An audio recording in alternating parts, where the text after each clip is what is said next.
सभी को good morning. हमारा संपूर्ण हिंदी व्याकरण जो है हमारे नियो शिक्षा ऐप पे अभी लाइव बैच हमारा चल रहा है। स्पेशल ऑफर में ये कितना 49 रुपीज़ में आपको आएगा। ठीक है, ये हमारा लाइव बैच है। इसी प्रकार से 12th का जो फाउंडेशन बैच है साइंस का, उसका प्राइस है 499। लेकिन अभी महाशिवरात्रि का जो ऑफर है, इसके लिए आपका वो जो बैच है वो मात्र 49 रुपये में अवेलेबल है। इसी प्रकार से हमारा जो डीएलएड का बैच है, डीएलएड का बहुत ही कम प्राइस में मात्र 20 रुपया में आपके पास अवेलेबल है हमारा ऐप नियो शिक्षा पे। और आगे जो है वो एनडीए का भी बैच आएगा, उसमें इंग्लिश जो है उसकी तैयारी में हम लोग हैं। तो आप लोग जरूर जो भी आपकी आवश्यकता है उसके अनुसार आप इन बैचेस से जुड़ सकते हैं।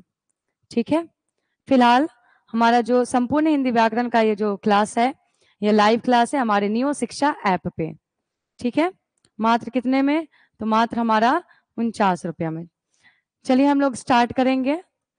हिंदी व्याकरण में हम लोग संपूर्ण हिंदी व्याकरण, चूंकि यहाँ हम बात करते हैं संपूर्ण हिंदी व्याकरण की, ठीक है, तो इसमें हम लोग क्या करेंगे कि पूरा जो सैद्धांतिक भाग होता है व्याकरण का उसको पढ़ेंगे। उसके बाद फिर जो होता है जितना भी रचना वाला जो भाग है, कंपोजिशन और सैद्धांतिक भाग दोनों पढ़ेंगे। और इस क्लास की शुरुआत हम सैद्धांतिक भाग से करते हैं, जिसमें आता है हमारा वर्ण।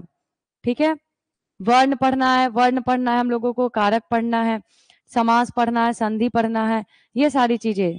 जबकि जो रचना है उसमें पत्र लेखन, रचना में हम लोग पत्र लेखन, संवाद, ठीक है, ये सब हम लोग पढ़ते हैं। चलिए हम लोग स्टार्ट करेंगे। संपूर्ण हिंदी व्याकरण में हमारा पहला अध्याय जो कि वर्ण है, हमारा पहला अध्याय है, पहला चैप्टर जो कि क्या है? वर्ण है। तो वर्ण, सबसे पहले ये सवाल आता है कि वर्ण है क्या?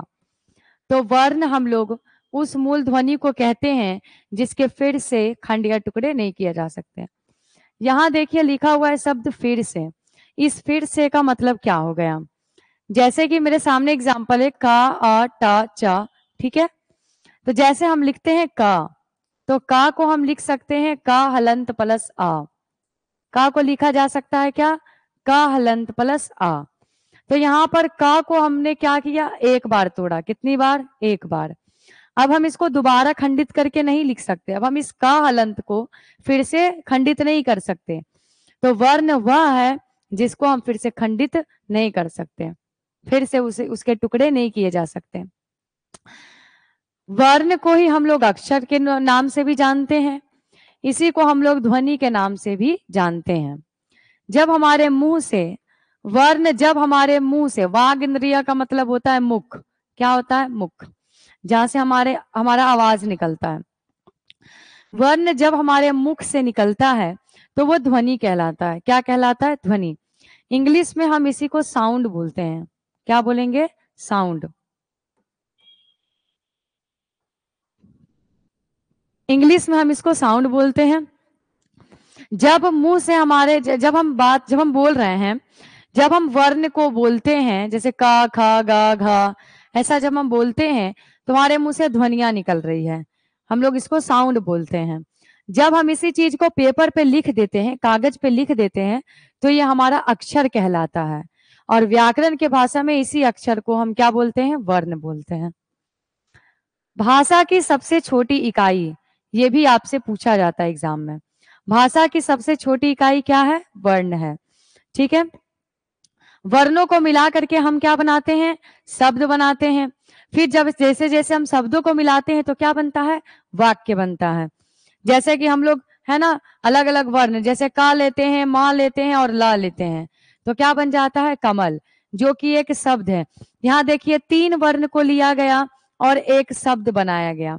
यहाँ देख लीजिए आप कि इस प्रकार से 12-13 शब्द लिया गया और क्या बनाया गया है? वाक्य बनाया गया है। शब्दों का मेल क्या, वर्णों का मेल क्या कहलाएगा? वर्णों का मेल शब्द और शब्दों का मेल वाक्य। फिर है वर्णों के उच्चारण। ये भी हमारे एग्जाम में बहुत बार आता है, एग्जाम में पूछा जाता है। वर्णों के उच्चारण समूह को हम क्या बोलते हैं? वर्णमाला बोलते हैं। ये आपका एग्जाम में पूछा हुआ सवाल है। ठीक है। हिंदी में वर्ण कितने हैं? 52, 52।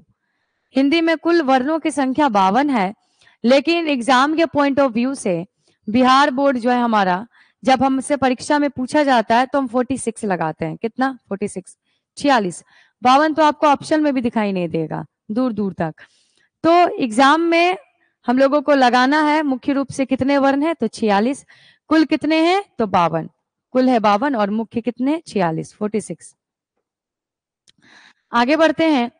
वर्ण जो है वो कितना प्रकार का? तो 2 प्रकार का। एक होता है हमारा स्वर और दूसरा क्या हो जाता है? व्यंजन। व्यंजन जो है, व्यंजन का भी भेद है, प्रकार है, जो हम आगे क्लास में जानेंगे।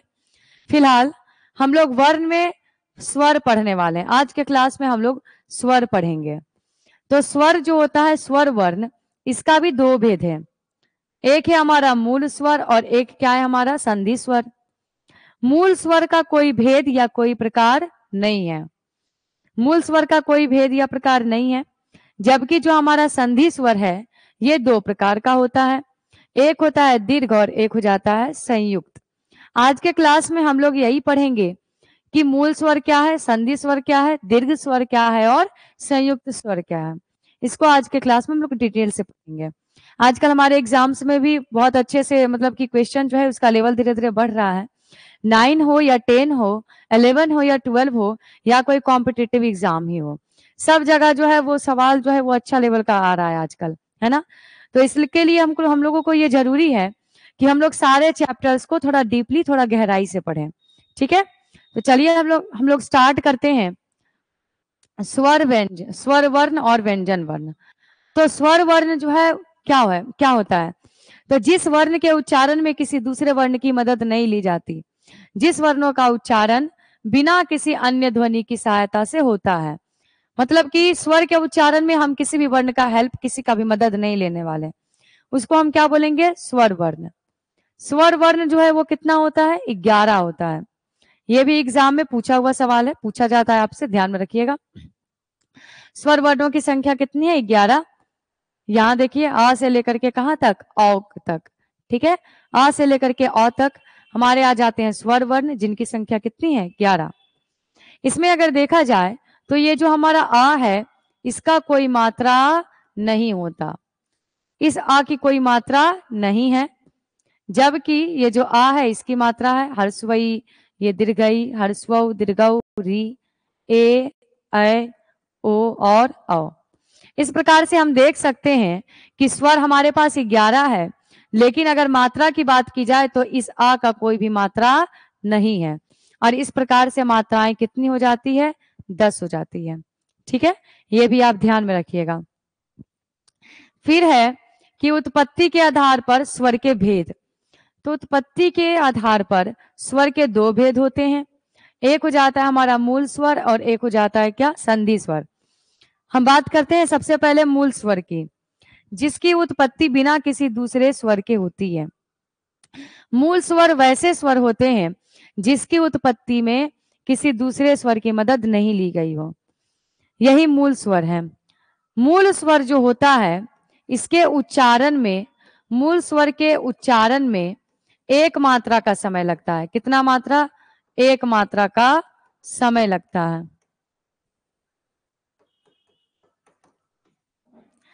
उच्चारण में 1 मात्रा का समय लगता है। किसमें? मूल स्वर के उच्चारण में। और मूल स्वर को हम लोग क्या बोलते हैं? हर्ष स्वर भी। मूल स्वर को हर्ष स्वर के नाम से भी जाना जाता है। ठीक है।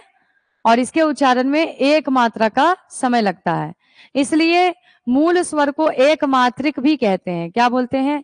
एक मात्रिक। ठीक है। मूल स्वर को एक मात्रिक भी कहा जाता है। आपसे परीक्षा में यह पूछा हुआ सवाल है कि मूल स्वर जो है वो कितने हैं? तो मूल स्वर है कितने? 4। ये एग्जाम में पूछा हुआ सवाल है, आप लोग ध्यान में रखिएगा। आ है, हर्स्वई है, हर्स्वऊ है और री है। ये 4 के 4 हमारे क्या है? मूल स्वर है। आगे संधि स्वर। मूल स्वर तो हो गया, अब ये संधि स्वर क्या है? तो मूल स्वरों के मेल से बनने वाले स्वरों को क्या बोलते हैं? संधि स्वर। मतलब कि हम मूल के साथ मूल लगाएंगे, मूल स्वर के साथ किसको जोड़ेंगे? मूल स्वर को। मूल स्वर के साथ मूल स्वरों को जब हम जोड़ेंगे तो क्या बनेगा हमारा संधि स्वर। जैसे आप लोग देखिएगा, हम लोग क्या करेंगे, लिखेंगे आ, इसमें हम जोड़ देंगे आ, तो क्या बनेगा आकर, जो कि हमारा कौन सा स्वर है, तो संधि स्वर है। अब देखिए ये जो हमारा संधि स्वर है ये भी दो प्रकार का होता है। संधि स्वर भी कितना प्रकार का, दो प्रकार का। एक होता है हमारा दीर्घ और एक हो जाता है संयुक्त स्वर। दीर्घ स्वर और संयुक्त स्वर। दीर्घ स्वर तब बनता है जब हम मूल के साथ मूल स्वर को मिलाएंगे।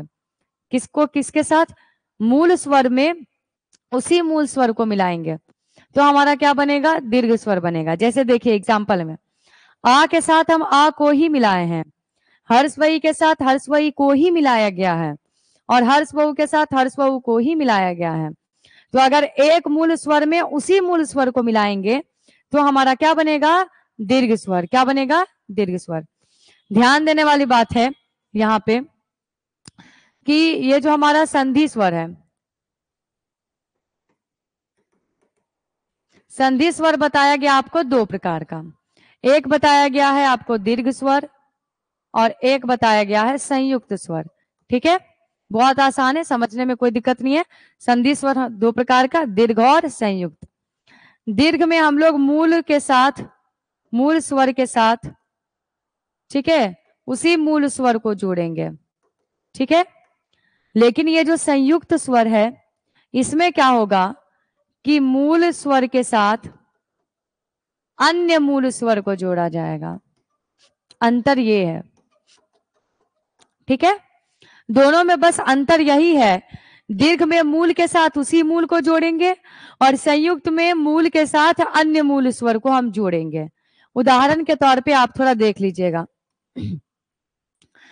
उदाहरण स्वरूप यहाँ पे हम आ के साथ इसी आ को जोड़ेंगे, एक मूल स्वर के साथ उसी मूल स्वर को जोड़ेंगे तो आ जाएगा क्या, आकार। ये हमारा क्या है, दीर्घ स्वर। जबकि यहाँ देखिए मूल स्वर रहेगा, ठीक है, और इसके साथ अन्य मूल स्वर को जोड़ेंगे तो अन्य मूल स्वर में हम ले लिए हर्षवई, ये भी तो मूल स्वर है, और दोनों के मिलने से क्या बना, ए बना, और ये हमारा कौन सा स्वर हो जाएगा, संयुक्त स्वर। तो देखिए यहाँ पर जब हम समान स्वर को मिलाते हैं तो क्या बन गया, दीर्घ बन गया। क्या बन गया, दीर्घ। जबकि यहाँ देखिए अलग अलग मूल स्वरों को मिलाएं तो एक नया वर्ण बन करके आया है। ठीक है, तो दीर्घ स्वर हमारा हो गया आकर, दीर्घई और फिर दीर्घऊ। बढ़ते हैं आगे संयुक्त स्वर की ओर। अब ये जो हमारा संयुक्त स्वर है इसके बारे में भी तुरंत आपको बताया गया था कि इसमें अलग अलग स्वर को मिलाएंगे। किसको मिलाएंगे, अलग अलग स्वर को।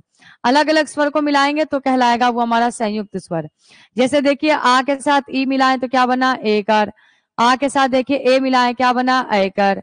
आ के बाद हर्षव मिलाएं क्या बना, ओकर। और आ कर के साथ ओ मिलाए तो क्या बना, ओ। अब यहाँ पर देखा जाए तो ये जितना भी हम वर्णों का मेल देख रहे हैं इसको हम लोग आगे क्लास में संधि चैप्टर में पढ़ेंगे। ठीक है, परीक्षा में आपसे ये भी पूछा जाता है कि आ के साथ जब हर्षवई को मिलाते हैं तो क्या बनता है, तो ए बनता है। ठीक है, आ के साथ जब ए मिलाएंगे तो क्या बनेगा, ए। ये देखिए ये जो है आ के साथ ऊ, ये हमारा 10 का एग्जाम जो इस बार हुआ, ये जो इस बार की जो बोर्ड परीक्षा हुई उसमें ये वाला पूछा गया था। ठीक है, आ प्लस ऊ क्या बनेगा, तो ओ बनेगा। इस टाइप का सवाल जो है वो बोर्ड परीक्षा में इस बार आया था, 10 में आया था। ठीक है, तो आप लोग ध्यान में रखिएगा संयुक्त स्वर कितने हैं, तो 4 हैं। बढ़ेंगे आगे। जाति के अनुसार स्वर के कितने भेद होते हैं, 2 भेद, सवर्ण और असवर्ण। ठीक है, सवर्ण को बोलते हैं हम लोग सजातीय और असवर्ण को बोलते हैं विजातीय। सजातीय और विजातीय। सवर्ण एक ही स्थान से उत्पन्न स्वर, एक ही स्थान से उत्पन्न। सुनिएगा, सवर्ण वो हो गया जिसका उच्चारण स्थान सेम है। उच्चारण स्थान, उच्चारण स्थान समान रहना चाहिए। क्या रहना चाहिए, समान। अगर वर्ण का उच्चारण स्थान समान है तो वो हमारा सवर्ण हो गया, और अगर उच्चारण स्थान जो है वो समान नहीं है, समान नहीं है, तो वो हमारा क्या हो जाता है, असवर्ण। अब यहाँ उच्चारण स्थान की बात की गई है, तो जो भी वर्ण है जितना भी वर्ण है, जब हम लोग बोलते हैं तो हमारे मुख में अलग अलग क्या है, भाग है, पार्ट है। जैसे हमारा कंठ हो गया, हमारा जो जीभ है उसको हम लोग तालु बोलते हैं। उसके बाद फिर ऊपर मुंह में ऊपर का जो स्थान होता है उसको हम लोग मूर्धा बोलते हैं। दंत, दांत को हम लोग दंत कहते हैं। लिप्स, होठ जो होते हैं उसको हम लोग ओष्ठ बोलते हैं। ठीक है, ये सारी चीजें। कुछ आवाज जो है वो नाक से भी निकलती है, उसको हम लोग नासिका, नाक को क्या बोलते हैं, नासिका। ये सारा क्या है कि वाग इंद्रियां हैं, ये सब अलग अलग अंग हैं, हमारे मुख के अलग अलग अंग, जिससे अलग अलग वर्ण निकलता है, अलग अलग ध्वनि निकलता है। तो सबसे पहले हम आपको दिखा देते हैं जितना भी वर्ण है उसका उच्चारण स्थान। ठीक है, तो आपको समझने में कोई कठिनाई नहीं होगी। सबसे पहले आपको अभी तुरंत आपको बताया गया था कि उच्चारण स्थान क्या रहेगा, सेम रहेगा। अगर उच्चारण स्थान जो है वो सेम है ना, इंग्लिश में ज्यादा समझते हैं आप सब। अगर उच्चारण स्थान सेम है तो वो हमारा सवर्ण हो गया। क्या हो गया, सवर्ण। चेक करिए, देखिए कंठ है किसका, आ और आकर का। तालु है हर्षवई और दीर्घई का। बड़ी री और छोटी री इन दोनों का है मूर्धा। दंत का, ये तो लिरी संस्कृत में होता है, ठीक है, ये लिरी जो है संस्कृत का वर्ण है। ओष्ठ जो है वो हर्षव और दीर्घऊ, ठीक है। और कंठ और तालु से है ए और ऐ का, और कंठ और ओष्ठ से ओ और ओ का। आप यहाँ पर देख सकते हैं कि इन दोनों का उच्चारण स्थान कंठ है, हर्षवाई दीर्घई का तालु है। तो देखिए इन दोनों का ही उच्चारण स्थान सेम है कि नहीं, तो बिल्कुल है। इन दोनों का भी उच्चारण स्थान सेम है, तो जिसका जिसका उच्चारण स्थान सेम है वो हमारा क्या कहलाएगा, सवर्ण कहलाएगा। ठीक है,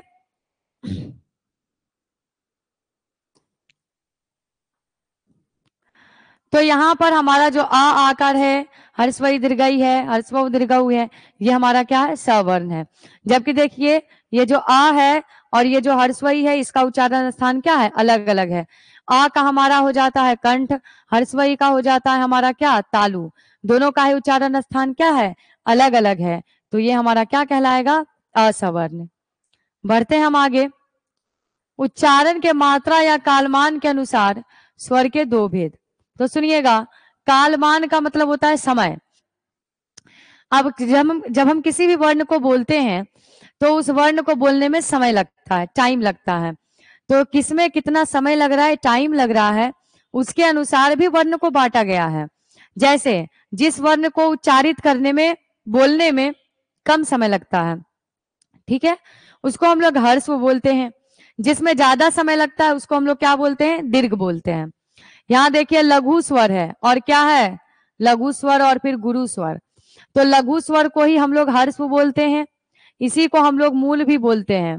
और गुरु जो है, गुरु का मतलब हुआ बड़ा, इसी को हम लोग दीर्घ कहते हैं। क्या कहते हैं, दीर्घ बोलते हैं। तो लघु स्वर जिसके उच्चारण में कम टाइम लगता है, कम समय लगता है, उसको हम लोग बोलते हैं क्या, लघु स्वर। जैसे में आ हो गया, हर्षवई हो गया, हर्षव हो गया, है ना। फिर देखिए गुरु स्वर जिसके उच्चारण में अधिक समय लगेगा, ज्यादा समय लगेगा, जैसे आ कर दीर्घई और फिर दीर्घऊ। ठीक है, जितने भी मूल स्वर है वो क्या है, लघु है, और जितने भी संधि स्वर है वो क्या है, गुरु है।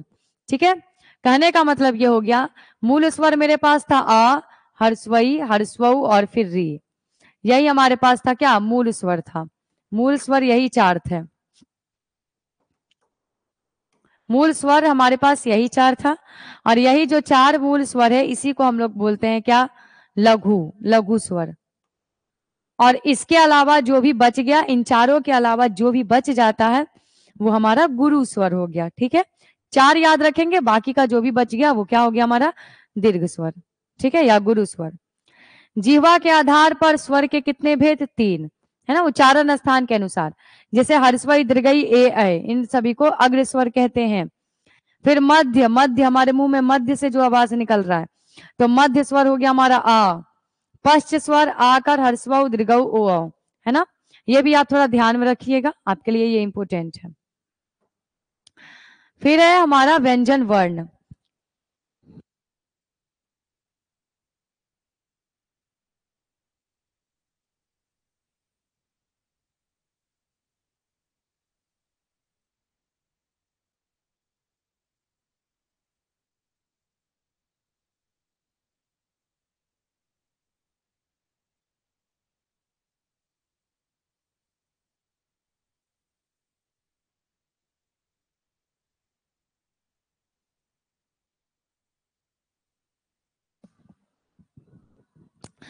देखिए हमारा जो अगला टॉपिक है वो व्यंजन वर्ण है। जैसा कि क्लास में अभी बताया गया था कि हम लोग आज हम स्वर के बारे में जाने। हमारा जो व्याकरण का जो वर्ण चैप्टर है, इसको हम दो भागों में बांट के पढ़ते हैं। एक होता है स्वर का, एक होता है व्यंजन। स्वर आज हम लोगों ने पढ़ लिया, कंप्लीट कर लिया। अगले क्लास में हम लोग देखेंगे व्यंजन वर्ण। ठीक है, तब तक के लिए सबको धन्यवाद, थैंक यू। सब लोग स्वस्थ रहिए, मस्त रहिए।